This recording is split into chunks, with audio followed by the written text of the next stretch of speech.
අයිබෝන් සුපුරුදු වැඩසටහන ටෝක් විත් සුදත්ත. ටෝක් විත් සුදත්ත වැඩසටහනේ ආරම්භයේම ඕගොල්ලන්ගෙන් පොඩි ඉල්ලීමක් තියෙනවා. ඕගොල්ලෝ දන්නවා ටෝක් විත් සුදත්ත නිරන්තරයෙන්ම රටේ ප්‍රශ්න ගැන, දැවෙන ප්‍රශ්න ගැන, රටේ අනාගත පරම්පරාව ගැන, දූ දරුවන් ගැන මේ හැම දෙයක් ගැනම කතා කරනවා. වනය ගැන, වන විනාශය ගැන. හැබැයි ඕගොල්ලන්ගේ ඉල්ලීමක් කරන්න ඕන channel එක subscribe කරන්න ඕන. මම දන්නේ මේ දවස්වල channel එක subscribe කරන්න ඕගොල්ලෝ අලුතෙන් එකතු වෙන අය අකමැතිද කියලා. අකමැති වෙන්නේ මොකටද? රටට යමක් කරන හඩක් නගන channel එකක් හැටියට ඕගොල්ලන්ගේ යුතුයකමක් තියෙනවා channel එක subscribe කරන්න. එතකොට තමයි අපිට මේ ගැන තව තවත් වැඩසටහන් කරන්න ජවයේ බලයේ ශක්තිය එන්නේ. ඒ නිසා ඒ ඉල්ලීමත් කරමින් ඒ වගේම bell button එකත් click කරන්න අමතක කරන්න එපා.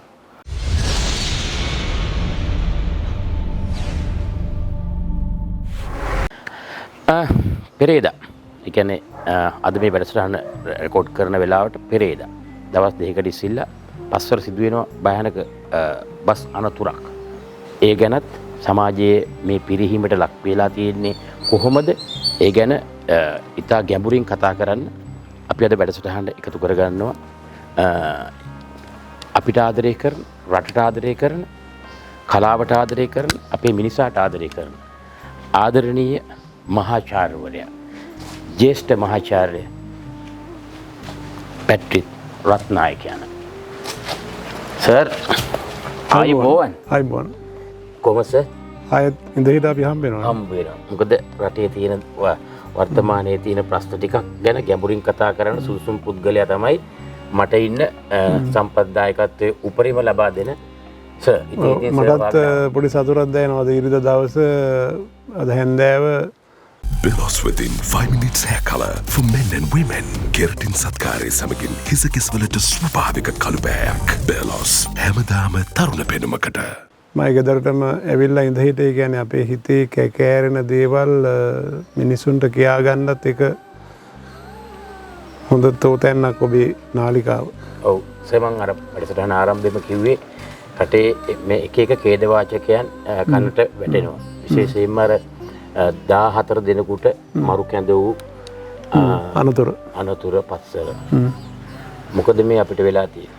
නෑ ඇතරම එහෙම දර්ශන දකින අපිට මං හිතන්නේ මානසික චිත්ත පීඩා වගේ. කියන්නේ අපේ ගෙදර සමාජිකයෝ ඒ මරණයට ගොදුරු නොවුනාට අපි රටේ පුරවැසිය විදිහට අපේ ඇතිවෙන මානසික වික්ෂිප්ත භාවය රැට නින්ද නොයන තරම් හේතු වෙන බරපතල කාරණයක්. මං හිතන්නේ ඒ සිද්ධිය මේ වෙනකොට මුළු ලෝකෙම ප්‍රවෘත්ති ප්‍රචාරය වෙලා ඇති. මොකද ඒක අමුතු ආකාරයක ඇක්සිඩන්ට් එකක්. ඒ කියන්නේ මිනිස්සුන් සිතාමතා කරන වගේ. ඒ කියන්නේ හරියට නිකන් මටන එක පාස්කු ප්‍රාහාරයට වඩා බරපතලයි. ඒ කියන්නේ ඒක මරාගෙන මැරෙන්න ගිය වැඩක්. මිනිස්සු ඔයිට වඩා මං හිතන්නේ මරණ සංඛ්‍යාව නිකන් ඉහළ යන්න ඕන වගේනේ. අර 14 දෙනෙක් කියන්නේ බස් එකේ හිටපු ටික දෙනෙක්. එතකොට රියදුරු කෙනෙක් මේ කියන්නේ මරාගෙන මැරෙන්න බස් එකක මිනිස්සු පුරවගෙන ගිහිල්ලා අරකට වැටෙන්න ප්ලෑන් කරපු එකක් වගේ. ඉතින් ඒ නිසා තමයි ලෝකයේ ඒ ප්‍රවෘත්තිය ලෝකේ ප්‍රචාරය වෙන්නේ. ඉතින් ප්‍රචාරය වෙන්නේ ඒක පස්සර කියලා නෙමෙයි. එහෙම නැත්නම් ලංකාවින් අර මගමරු කියන රියදුරු ගැන වෙනම පෙරපාඩම් කරලා නෙවෙයි. ශ්‍රී ලාංකීය බස් අනතුරක්. එතකොට මේක බලපානවා. අපි දැන් අද ඩොලර් එක 200 ගානට ඉහළ ගිහිල්ලා තියෙන ඉදිරියේදී සංචාරකව අපේක්ෂාවෙන් සිටින මේ සෑම කෙනෙක් මේ අනතුර දිහා දැක්කොත් කිසිම පිටරටියෙක් මේ රටේ බස් රථයකට ගොඩ වෙන්නේ නැහැ. ඒ වගේ මේක අපේ ශ්‍රී ලංකාව සම්බන්ධව අර ජිනීවා කතන්දර නෙමෙයි. ඊට වඩා බරපතල විදිහේ කළු තිතක් තිබ්බා. ඒකට එහෙම කළුතිත් ගණනාවක් අපිට සමාජයේ පේනවා. ඒ කියන්නේ මේ බස් රථ රියදුරෙක්. එතකොට සමහරලාට අපි දකිනවා පොලිසියේ යුනිෆෝම් ඇඳගෙන කතා කරනවා අපේ රජය කියලා පොලිස් නිලධාරියෙක්. එතකොට අපිට හිතෙන්නේ ඔහු බුරුමේ වගේ රටක, මියන්මාරයේ වගේ රටක පොලිස් නිලධාරියෙක් නම් ඒක හරි. මොකද ඒ රටේ තියෙන්නේ හමුදා රජයක්. එතකොට ඇතර මේවා මේ රටේ අනිත් මැති ඇමතිවරුන්ට අගමැති ඒ වගේම ජනාධිපති ඒ සියලු දෙනාට මේක බරපතල ප්‍රශ්නයක්. ඒ කියන්නේ ඇත්තටම පොලිස් කොමිසම් පවා ඔහු පිළිබඳව මං හිතන්නේ තොරතුරු විමසන්න ඕන. මං හිතන්නේ අපි දන්නවා මේ රටේ විශිෂ්ට ගණයේ ප්‍රශස්ත පොලිස් නිලධාරීන් ඉන්න රටක්. මම විශේෂයෙන් මතක් කරනවා අජිත් රෝහණ මහතා වගේ නීතිඥවරයෙක්. ඔහුගේ සෑම වචනයක් ගානේ සෑම හුස්මක් ගානේ කල්පනා කරලා කතා කරන්නේ වගකීමකින්. ඒතකොට එහෙම වෙලාවක මේ වගේ හොඳ ප්‍රශස්ත පොලිස් නිලධාරීන් ඉන්න රටක අපි ජීවත් වෙන එකත් මම කියන්නට ඕනේ. නමුත් අර වගේ එක්කෙනෙක් වැරදි විදිහට කටයුතු කරනකොට ඒ බස් රථ රියදුරා වෙන්න පුළුවන්, විදුහල්පතිවරයෙක් වෙන්න පුළුවන්, පොලිස් නිලධාරියෙක් වෙන්න පුළුවන්, වෙනත් වෘත්තිකයෙක් වෙන්න පුළුවන්. මේ සෑම කෙනෙක්ම ජනතා සේවය කරන්නේ. දැන් අපි පවා යම් ආකාරයක සංයමයකින් මේ වචන පාවිච්චි කරන්නේ. එතකොට දැන් මේ සියලු සිදුවීම් එක්ක අද අපේ මාතෘකාව වෙන්නේ පස්සර බස් අනතුරු පිළිබඳව. ඒ අනතුර ඔබ ඇවිල්ලා මගෙන් විමසන්නේ යළිත් මෙවැනි ඛේදවාචකයක් මේ රටේ නොවන්නට අපි මොනවද කරන්නේ? ඒ සම්බන්ධව කතිකාවක් තමයි අපි මේ හැන්දෑවේ කතා කරන්නේ. තේමාව එච්චර හොඳ එකක් නෙවෙයි. නමුත් මේ රටේ අපි කුඩා කාලේ මම ඉස්කෝලේ යනකොට බස් රථයක් එළවන රියදුරු මහත්තයෙක්, ඒ වගේම ශ්‍රී ලංගම රියදුරා කියන එක ඉස්සර තිබුණේ පුජ්‍යලික බස් කියන එක. නමුත් බස් රථයක රියදුරෙක් කියලා කියන්නේ ඊටාම ප්‍රශස්ත ගණයේ රැකියාවක්. ඒ වගේම අද මම මේ කතා කරන ඔබත් එක්ක මේ සංවාදයේ යෙදෙන මේ මොහොතේ ශ්‍රී ලංකාවේ අවුරුදු 70 ගණන් වල 80 ගණන් වල ඉන්න බස් රථ රියදුරන්ගේ මේ වෙලාවේ ගෙදර ඉන්න නෝනලා බොහෝ විට පාසල් ගුරුවරියක්, එහෙම නැත්නම් පාසලක විදුහල්පතිනියක්. ඒ කාලේ පාසල් ගුරුවරියක් විදුහල්පතිනියක් පෙම්බැන්දේ ශ්‍රී ලංගම රියදුරෙකුට. එතකොට සිළුමිණ පත්තරේ මංගල දැන්වීම් තීරය ගත්තාම දානවා මම ශ්‍රී ලංගම රියදුරෙක් විවාහයට පාසල් ගුරුවරියක් සොයමි. අද මට එහෙම දැන්වීමක් පුළුවන් නම් මම ඔබට චැලෙන්ජ් කරනවා හොයලා දෙන්න කියලා. ඒ තරමට අපේ යුගය වෙනස් වෙලා තියෙනවා. නමුත් අපි ජීවත් වෙන්නේ අපූර්ව යුගයක. පහුගිය කාලේ අපි ගත කරේ පශ්චාත් නූතන අවධිය කියලා අපි ඒකට කියනවා. පෝස්ට් මොඩර්නිස්ට්. නමුත් මට හිතෙනවා දැන් ඒ යුගයේ වෙනස් වෙලා සුදත්ත අපි දැන් වෙනම පෝස්ට් හියුමන් එරර් එකකට ඇවිල්ලා ඉන්නවා. ඒ හියුමන් එරර් එක පශ්චාත් මානවීය යුගයක් ආරම්භ වෙමින් තියෙනවා. දැන් ඔබත් එන්නේ මනුස්සකම හොයාගෙන. ඇයි මිනිසුන්ට හදවත් නැද්ද? ඇයි මිනිස්සු හිතන්නේ නැත්තේ? ඒ හින්දා දැන් ක්‍රමානුකූලව මේ රටේ ජීවත් වෙන මිනිස්සු මේ රටේ පමණක් නෙවෙයි ලෝකේ අමුතු පිබිදීමක් ඇති වෙලා තියෙනවා. මිනිස්සු වෙනදාට වඩා සත්තු ගැන කතා කරනවා. මිනිස්සු වෙනතට වඩා ඇලදොල ගංගා ගැන කතා කරනවා. සාක ප්‍රජාව ගැන කතා කරනවා. මේ ගස් කොළන් පිළිබඳව. හුස්ම ගන්න ඔක්සිජන් පිළිබඳව කවදාවත් මෙහෙම කතා කරලා නැහැ. තාම අපිට එහෙම ප්‍රශ්නයක් ඇති වෙලා නැහැ. නමුත් මිනිස්සු දැන් කතා කරන්න පටන් ගන්න තියෙන හින්දා එහෙම මානවීය පශ්චාත් යුගයක ආරම්භය කියලා මම ප්‍රථම වතාවට ඔබේ නාලිකාවෙන් කියන්න කැමතියි. මේකට මිනිස්සු හිතන්නට ඕනේ. අපි පාසල් දරුවන්ට ඉගෙනුවා ගස් කොළන් වලට සතා සීපාවට ඇලට දොලට ගංගාවට අපි කන බත්පතට ආදරය කරන්න. දැන් ඒකම ප්‍රශ්න කරනවා ඇයි මෙහෙම ඔබ හිතන්නේ කියන එක. ඒකට අපි අපේක්ෂා කරන්නේ මොනවද? එතකොට මම සතුටු වෙනවා අද අපේ දරුවන්ට ඒ පිළිබඳව හැඟීමක් ඇති වෙලා තියෙනවා. සමහර මැති ඇමතිවරු ගස් කොළන් සම්බන්ධව සතා සිව්පාව සම්බන්ධව පත් කරලා ඉන්න නිලධාරීන්ට අභියෝග කරනවා මේගොල්ලෝ පන්නලා දාන්න ඕන. ඊයේ මට දැක්ක නිවුස් එකේ. ඉතින් පැහැදිලිද? ඉතින් ඒ වගේ මට හිතාගන්න බෑ ඒ රාජ්‍ය නිලධාරිනියගේ වෘත්තීමය වගකීම තමයි රටේ තියෙන දේවල් සම්බන්ධව මහජනතාවට ඒ වගකීම යටතේ සේවය කිරීම. ඒ සේවය නිවැරදිව කරනකොට එයා පන්නලා දාන්න කතා කරනවා. එතකොට මේ වගේ ඉතින් මට ඇත්තටම මා පමණක් නෙවෙයි ඔබ පමණක් නෙවෙයි මේ අපි මේ ගෙවමින් ඉන්න පශ්චාත් නූතන අවධිය තුල ඇතිවෙන මේ මානසික වික්ෂිප්ත භාවයන් මේ රටේ අනේක විද දේවල් නානාවිද දේවල් විවිධ මාතෘකා යටතේ අපිට මේ ඔබ සමග මේ ගස් යට මේ කතා කරන සංවාදය මට හිතෙනවා හෙට එළි වෙනකන් උනත් කතා කරන්න පුළුවන්. ඒ තරම් දේවල් තියෙනවා. මම නිශ්ශබ්දව අහගෙන ඉන්නේ මට වැඩි සර් කියන කතාව හරි වැදගත් නිසා. සර් මට ප්‍රශ්නයක් තියෙන්නේ මෙන්න මෙහෙම. දැන් අපි මොකක් හරි අනතුරක් හරි මොන හරි ක්‍රියාවක් වුණාම තමයි ඒකට ඔන්න කතා කරනවා දවසක් දෙකක් තුනක්. අපි එහෙමනේ අපේ ජාතිය. ඒක සතියකින් අමතකයි. දැන් මේවා අමතක කරන්න පුළුවන් දේවල්ද? මේවා ජාතික ගැටලු මේවා. පැහැදිලිව දැන් අපි පස්සර බස් රථ අනතුරත් එක්ක අපි කතා කරොත් ලංකාවේ මේ මම්මාවත් ඒ වගේම මහා මාර්ග නීති රිය පැදවීම පදික වේදිකාව ඊට පස්සේ පදික මගියා මේ වගේ සෑම දෙයක් පිළිබඳව කතා කරනකොට ලංකාවේ අපි කිසි කෙනෙකුට ඇඟිල්ල දික් කරන්න බෑ. අපි එකිනෙකා සියලු දෙනාට ඇඟිලි දික් කරගන්න ඕන. එතකොට රාජ්‍ය නීතියකුත් තියෙනවා. මාර්ග නීති තියෙනවා. ඒ වගේම තමයි රිය පැදවීම කියලා ඒකට අදාළ වගකීම් තියෙනවා. ඊට පස්සේ රිය පැදවීමේ කලාව කියලා එකක් තියෙනවා.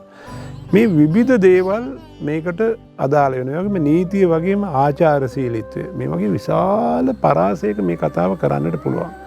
එතකොට ලංකාවේ ඉස්සර දැන් ඔබ මේ කඩවතට එනකොට ආපු නුවර පාරේ ඉස්සර සතියකට එක දවසක විතර කරත්ත 100ක් විතර පොලිමක යනවා. ඉඳහිට කරත්තයක් යනවා. තවත් ඉඳහිට සුද්දෙක් මහනුවර පැත්තට පදවගෙන යන මෝටර රථයක් දෙකක් යනවා. අපිට මේ ප්‍රශ්න තිබුණේ නැහැ. ඒ කියන්නේ සතේකටවත් කාටවත් අඩු ගානේ කටුස් එක්කවත් අනතුරකටපත් වෙන්නේ නැහැ. මොකද කරත් එකට යට වෙලා කටුස් උමරෙන්නේ නැහැ. ඒ වගේ තත්වයක් තිබිලා ක්‍රමානුකූලව මේවා දියුණු වෙලා එනකොට ආචාර්ය ලෙස්ටර් ජේම්ස් පීරිස් අපිට තිබුණා රජයේ චිත්‍රපට අංශය. චිත්‍රපට අංශයේ චිත්‍රපටයක් හදනවා Be Safe for Sorry කියලා ඉංග්‍රීසි මාධ්‍යයෙන් සහ රැකෙනු නැත්නම් තැවෙනු කියලා මේක හදන්නේ 1950 ගණන් වල.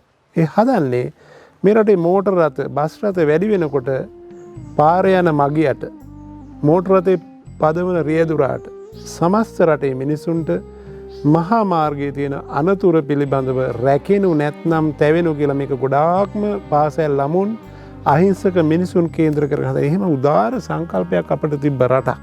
ඒක මම විශේෂයෙන් සඳහන් කරනවා. එතකොට මේ සියලු දේවල් කරේ මේ රටේ අපූර්ව මහා මාර්ග නීති පද්ධතියක් හදාගන්න. ඒ වගේම තමයි ජපාන් රටේ කියමනක් තියෙනවා. මට අත්දැකීම් වැඩිපුර දැනෙන ඒ වගේ මේ වගේ අනතුරක් සම්බන්ධව හිතනකොට මා ජීවත් වෙච්ච ඒ රට මට දිව්‍ය ලෝකයක්. මම හැම වෙලාවෙම කියන්නේ ජපානයේ කවියක් කියලා. හැබැයි මහා මාර්ග සම්බන්ධව කතා කරනකොට අපි අපායක ජීවත් වෙන ජාතියක්.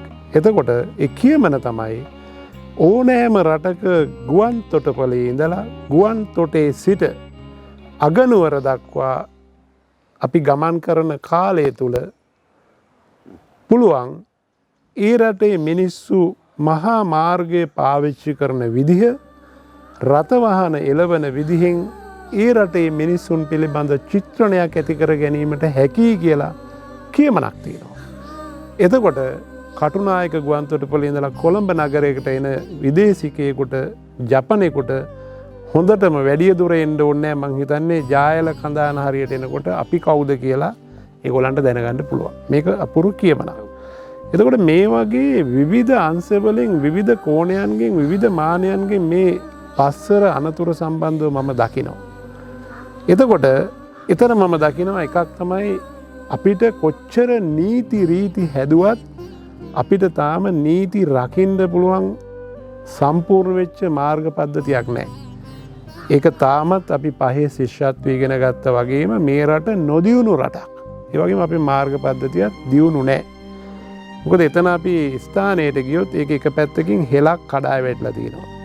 ඒ කඩාය වැටිච්ච හෙල ගලාගෙන ගියපු සයිඩ් එකෙත් පාරේ කොටසක් අඩුයි.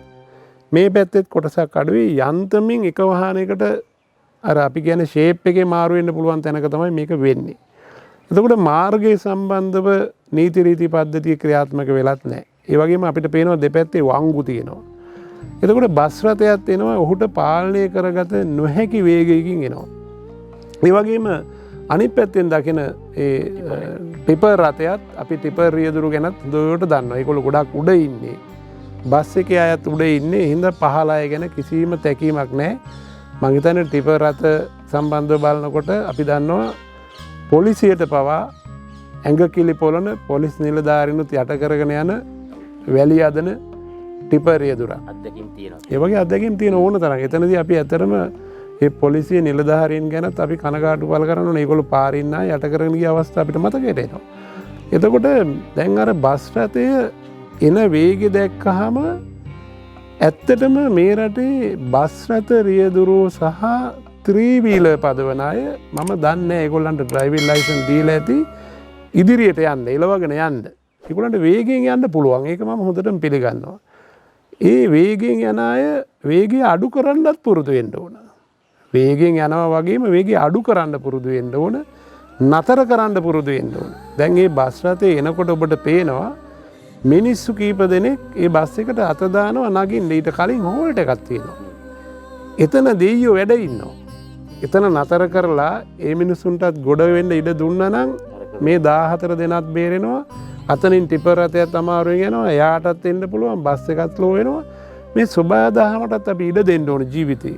සබහා දහමටත් පයින් ගහලා යන්න යන්නේ අර අහිංසක මිනිසුත් එක්කම තමයි අන්තිමට ඒක අපායකටම පෙරලෙනවා. හරි? මට සමාන මට පොඩි බාධා කිරීම. සේකොනේ බස් රථ දැන් රියදුරන් එලවනවා කියලා. පදවනවා නෙමෙයි නිසා මේක දැන් එලවිල්ලක් තියෙන. දැන් විශේෂයෙන් බස් රථ ඩ්‍රයිවර්ස්ලා මේ ඉස්සරහ ගෙනා එලෝගන්න යන්නේ මේ. ඉතින් ඕක නෙමෙයි මට තියෙන ගැටලුව අපි ලෝකේ දියුණු జాතියක් දියුණු ලෝකේ රටවල් වල දියුණු මිනිසුන් ඒ දියුණු තත්ත්වයට පත් කරලා තියෙන්නේ නීති රාමු තුලින්. අපි උනත් ඔස්ට්‍රේලියාවට හරි වැදගත් රටකට ගියාම අපි ඒ කන්ට්‍රෝල් කරන්නේ නීතියෙන්. වාහනයක් පදවනකොට රතු ලයිට් එකක් දැක්කම නවත්තන්න. මොකද ඒකේ රතු ලයිට් එක පන්නලා ගියොත් කෙලින්ම 25000යි 30000යි දඩේ. ඔව් පැහැදිලිව. අපේ දැන් මම එක උදාහරණයක් කියන්න සමා වෙලා අහගෙන චූට්ටක් මට අවසර දෙන්න. දැන් අපේ සිගරට් බීම තහනම් කරන්නේ පබ්ලික්. එතකොට ඒකට ලොකු දඩයක් ගැහුවා. 8000ක රුපියල් 10000ක. ඕක කීප දිනකට ගහලා ජනමාධ්‍යයෙන් පෙන්නුවාම කිසි කෙනෙක් එළිය සිගරට් එකක් බොන්න බෑ. අරක එෆෝඩ් කරන්න බෑ. ශික්ෂණයක් ඇති වෙනවා. ශික්ෂණයක් ඇති වෙනවා ඔටෝ. දැන් මේ මම කියන්නේ මේක මම පොලිසියට කෙලින්ම ඇඟිල්ල දික් කරනවා. නීතිය රකින්නේ ඔහුනේ. නීතිය කඩනවා නම් පොලිසියට තමයි අයිතිය තියෙන්නේ. ඔන්න නීතිය රැහැනට අසු කර ගැනීම. මම කියන්නේ අපි කියමු මේ බස් එකම අපි කියමු මේ බස් රථ නොහික්පුරු බස් රථ රියදුරන් ඔන්න බදුල්ලෙන් පටන් ගන්නවා. පස්සර ඉන්න එක පොලිස් ට්‍රැෆික් රාලා හැමිලා. ඔන්න ඒ කියන්නේ නීතියට පිටින් එලවනවා නම් ඔන්න නතර කරා දඩයක් ගැහුවා. හරිද? ආයි අපි කියමු බලංගොඩ තියෙනවා තා පොලිස් මේ මුරපොලා. එතෙන්දිත් ඇල්ලුවා. අර එනවනේ කඟ වේනා වගේ ආයි කවුරුත් නැහැ කියලා හිතාන එතනත් ගැහුවා. දැන් කීයද? දැන් 8000ක් විතර වැදිලා. ආයි ගැහුවා කියන්නේ අවිශ්වාසයෙන් එක. ඔහොම සතියක් දෙකක් ගැහුවොත් අර නොහික්මුණ රියදුරා හැදෙන්නේ නැද්ද? දැන් පැහැදිලිව දැන් ඇත්තටම දැන් ඔබ කියන කාරණේ ඇත්තක්. දැන් අපි පවුලේ පිරිසත් එක්කලා මෝටර රථයකින් ගමනක් යන්න යනකොට මහා පාරේදී පොලිසියේ නීතිය අපි අතට ගන්නවා වගේ දැනෙනවනේ. අපිට මොනතරම් දේවල් මතක් වෙනවද? අපිට සිද්ධ වෙලා තියෙන්නේ මේ මිනිස්සුත් එක්ක රණ්ඩු වෙන්න. එතකොට ඒ තමයි අද පොලිසියේ ඉන්න නිලධාරීන්ටත් පාලනය කරන්න බැරි ප්‍රමාණයට අද මේ රටේ මගී බස් රථ. මොකද මගේ බස් රථේ යන්නේ බස් රථ රියදුරු පමණක් නෙවෙයි. ඒ නිසා මම මෙතනදි කියනවා මේ රටේ ඔබට මතක ඇති ත්‍රිවීලර් පැදවීමට අවුරුදු 35න් ඉහළ අයට පමණක් අවසර දීමේ ප්‍රතිපත්තියකට මේ රට යන්න ගියා. නමුත් ඒක යම්කිසි ත්‍රස්තවාදී මාපියාවක් වගේ කියලා මම කියන්නේ ඒක නතර වුණා. මොකද අද මේ රටේ මං හිතනවා වගකීම් යුතු අය මේ පිළිබඳව හිතන්නට ඕන. අද මේ රටේ විවිධ ප්‍රශ්න වලට තුඩු දීලා දෙන එක ප්‍රශ්නයක් තමයි මේ අපි කතා කරන්නේ. එකක් තමයි අද මේ රටේ උසස් පෙළ ඉගෙනගෙන විශ්වවිද්‍යාලයට ළමයි ටික ගියාට පස්සේ අනිත් ප්‍රධාන රැකියාවලට ගියාට පස්සේ අනිත් සියලුම දෙනාට අම්මලා තාත්තලා ත්‍රිවිලර් එකක් අරන් පාරට දාන එක කරන්නේ. මේ ඇයිට කිසිම ශික්ෂණයක් නැහැ. ඒගොල්ලෝ ජීවිතය ගැන අවබෝධයක් නැහැ. ඒ නිසා මම මේ වෙලාවේ මතක් කරනවා නැවත වතාවක් අද මහා මාර්ගයේ අපි බස් රථයේ පමණක් නෙවෙයි ත්‍රිවිලර් එකේ මේ කතාව පටන් ගන්න ඕන. ත්‍රිවීලර් පැදවීමට යම්කිසි වාරණයක් ඒ බලපත්‍ර නිකුත් කිරීමේ ක්‍රමවේදයක් නැවත හිතන්නට ඕන.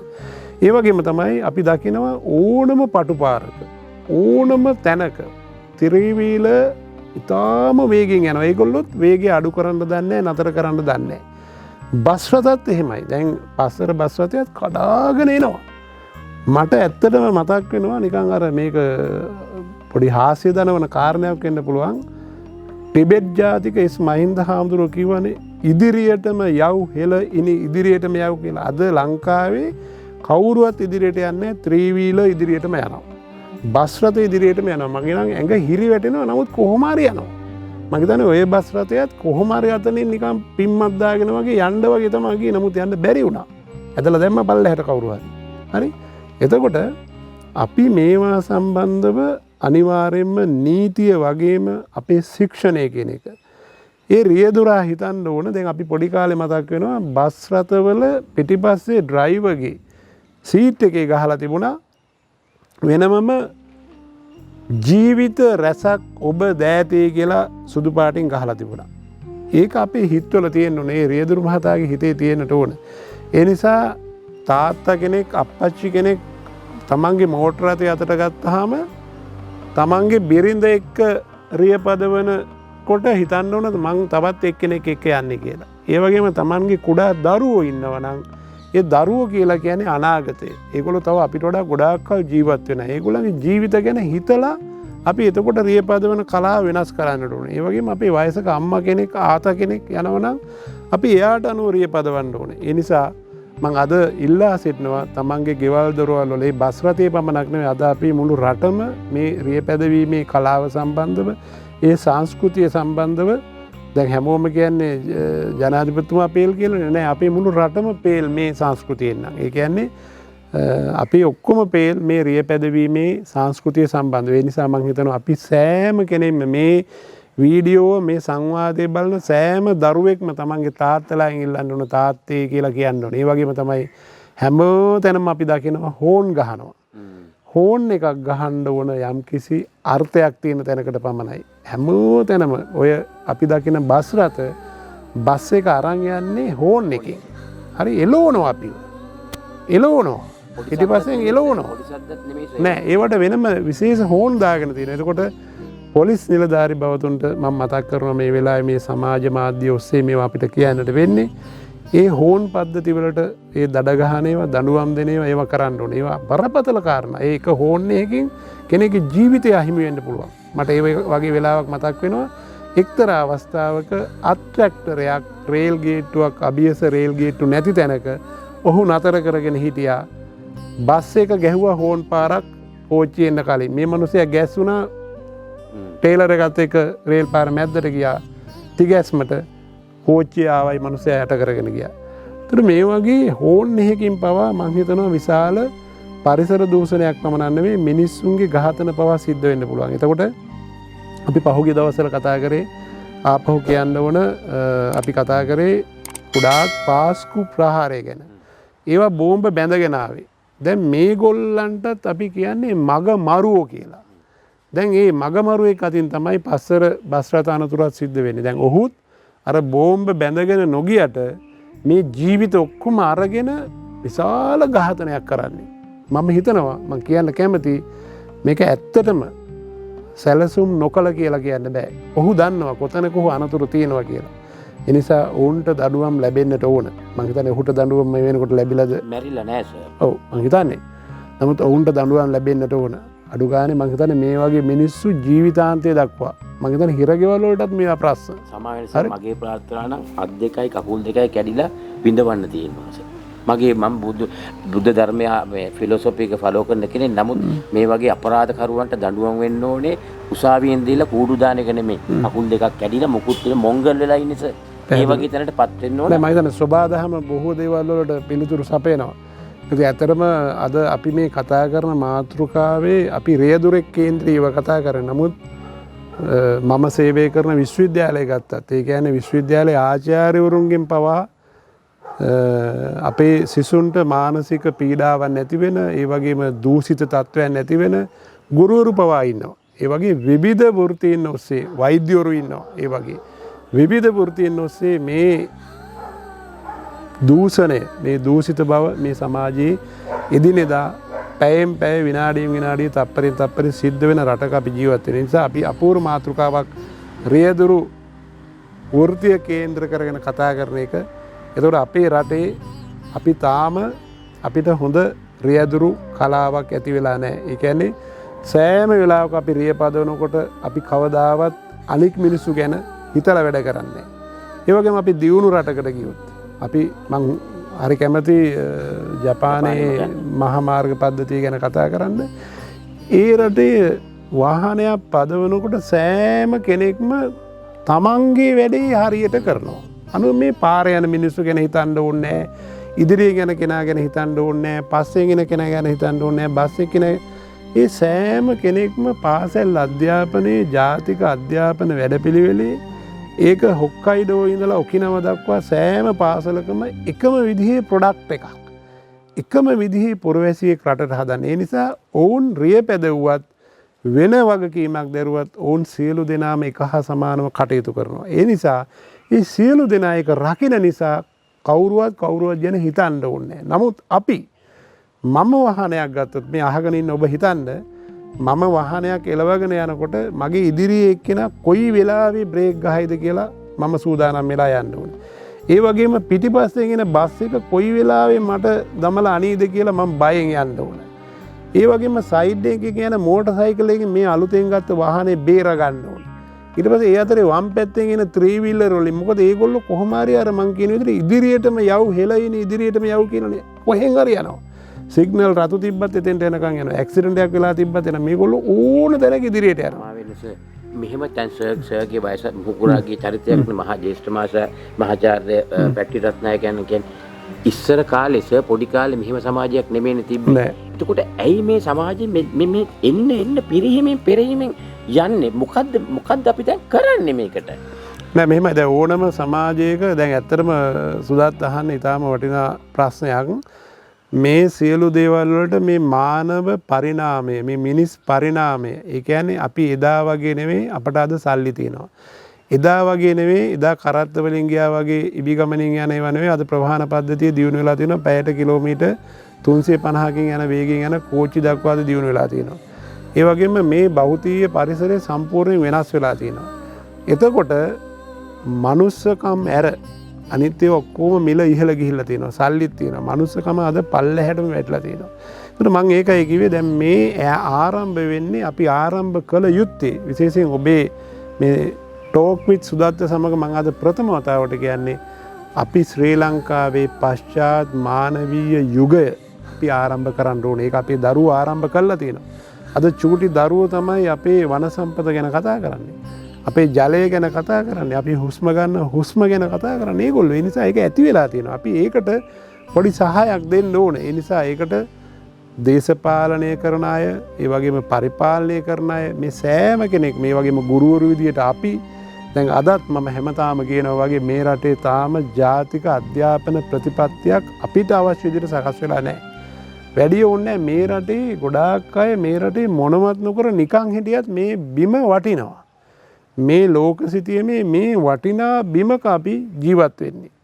දැන් ඇත්තටම මමත් කුඩා කාලේ ඉඳලා මගේ සසර පුරුද්දද දන්නේ මම පරිසරයට පුදුම ආදරයක් කරනවා.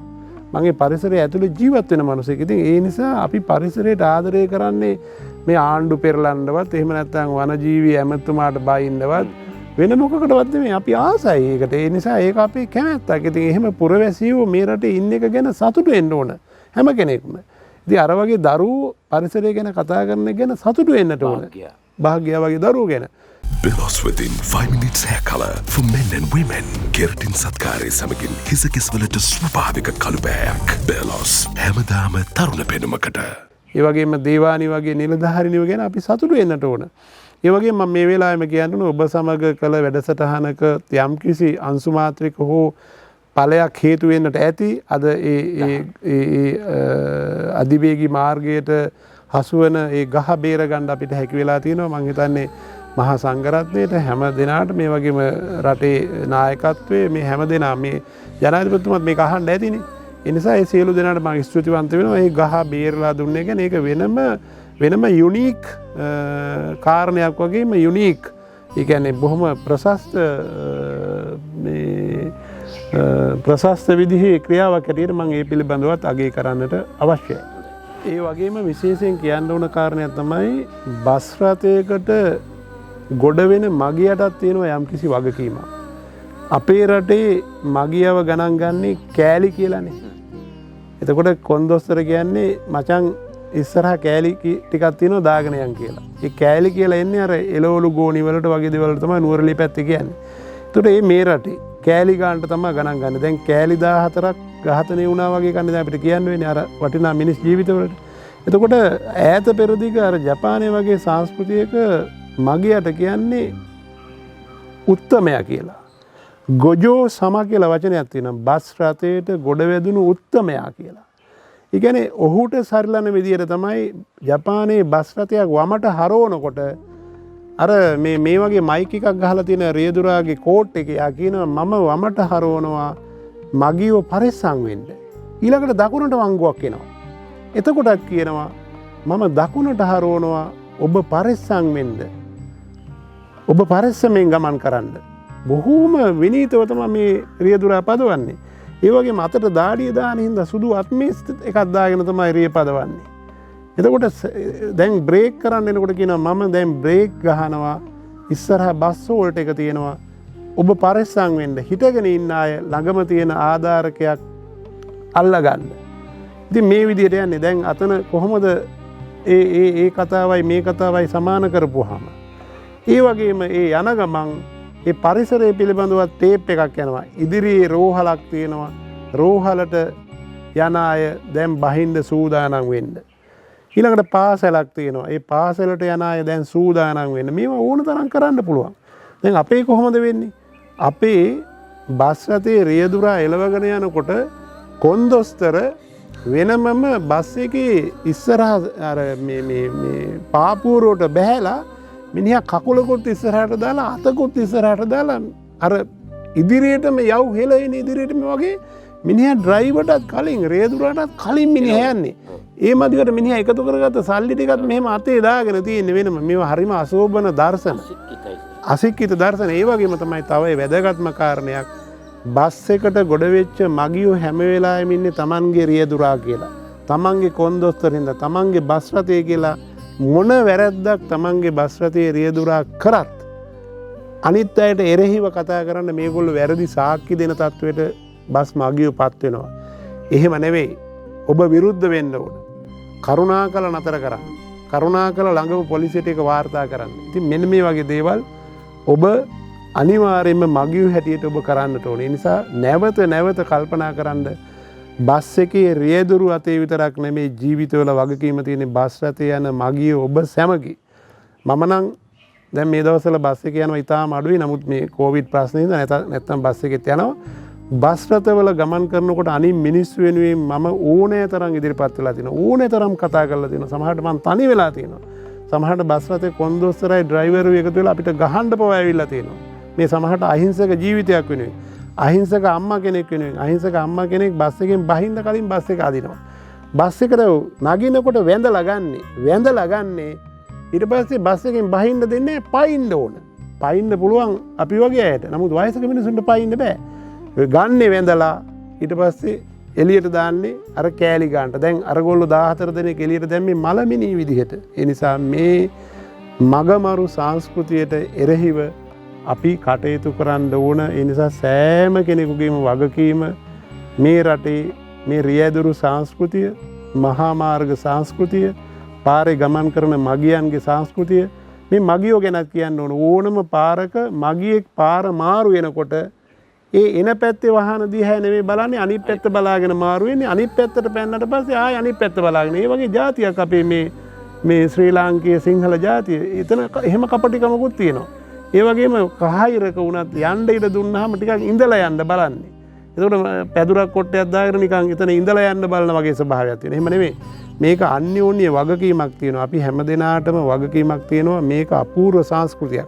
එහෙනම් මම නැවත මේ රූප මාධ්‍ය මෙච්චර ඇති වෙන්න කලින් රජයේ චිත්‍රපට අංශය ආචාර්ය ලෙස්ටර් ජේම්ස් පීරිස් මහතා ගම්පෙරළිය රේඛාව හදපු ජේම්ස් පීරිස් මහතා හැදුවා රැකෙනු නැත්නම් තැවෙනු. දැන් අද රැකුන් නැති හින්දා අද පස්සර මල ගම්මානයක් බවට පත් වෙලා රටම තැවෙනවා. ඒ තැවෙන හින්දාම තමයි අපි අද එකතු වෙලා රැකිනු කියලා මේ පණිවිඩය අපූර්වට අරන් එන්නේ. අපිට තැවෙන්න පුළුවන් සර්. අපි වග කියන්න එපා අනාගත දරුවන්ගේ රට මේ. උන්ට දායාද කරලා යන්න එපා. හරි දෙයක් අපි තවත් විනාශ කරලා විනාශයට අපි මේ යන්න ඉඩ දීලා උන්ට බාර දෙන්නේ මේ රට. රට කරවන ඇත්තන්ට නීතිය රකින්න නීතිය සුරකින්න නීති රකින්න ඇත්තන්ට මේව වගකීමක් නැද්ද? ඔවුන්ගේ දරුවෝ ගැන කැක්කුමක් නැද්ද සර් මේක මං අහන්නේ? නෑ පැහැදිලිව ඇති වෙන්න ඕනේ. පැහැදිලිවම රටේ බස් රථ රාජ්‍ය වේවා පෞද්ගලික වේවා ඒවා රාජ්‍යාංශයේ නීතියට නතු වෙන්නට ඕන. ඒ බස් රථ හිමිකරුවන් බෞද්ධ වුණත් කතෝලික වුණත් ඉස්ලාමීය වුණත් ඒ දේව රූප විවිධාකාර ආගමික රූප බස් රථයට ගේන්න ඕනේ නැහැ. ඒ වගේම සීගිරිය වගේ ජාතික උරුමයන් පිළිබඳව විහෙර විහාර පිළිබඳව රූප බස් රථවල දර්ශනය නොකළ යුතුයි. බස් රථයේ මම හිතන්නේ රටේ බස් නම් ඒවා රතු පාට වර්ණයෙන් පෞද්ගලික බස් හඳුනා ගැනීමට ඔන්නන් නිල් වර්ණයෙන් එහෙම නැත්නම් වෙන මොකක් හරි වර්ණයකින් තනි වර්ණයකින් මුළු රටේම ඒකටත් තින්තවලට සල්ලි යන්නේ ඒක ඉන්දියාවෙන් ගෙන්නනකොටම පුළුවන් මේ වර්ණයෙන් ගෙන්නන්න කියලා. කිසිම අකුරක් ඒකේ print නොකර මේ මිනිසුන්ට සහනශීලී විදිහට ඒ වගේම තමයි ඒ වගේ වාදනය කරන සංගීත ඒ වගේම ගීතවලුත් මේ සමාජයේ දූෂණය වෙනවා.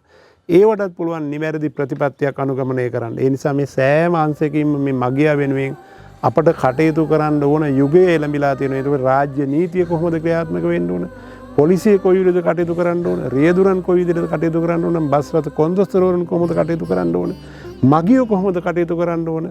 පාරේ යන මිනිස්සු කොහොමද කටයුතු කරන්න ඕන කියලා මේක සෑම අංශයකින්ම මේ වගකීම පැවරෙනවා. එහෙම වුණොත් අපිට ඊටාම උදාර බස් රථ සංකල්පයක් බස් රථ පරිහරණයක් මේ රටේ ඇති කරගන්නට අපට අවස්ථාව ලැබෙනවා. සර් මුලින්ම කිව්වේ මංගල යෝජනා දානකොට ඒ දවස්වල මම බස් රථ රියදුරෙක් මම ගුරුවරියක් හොයනවයි කියලා.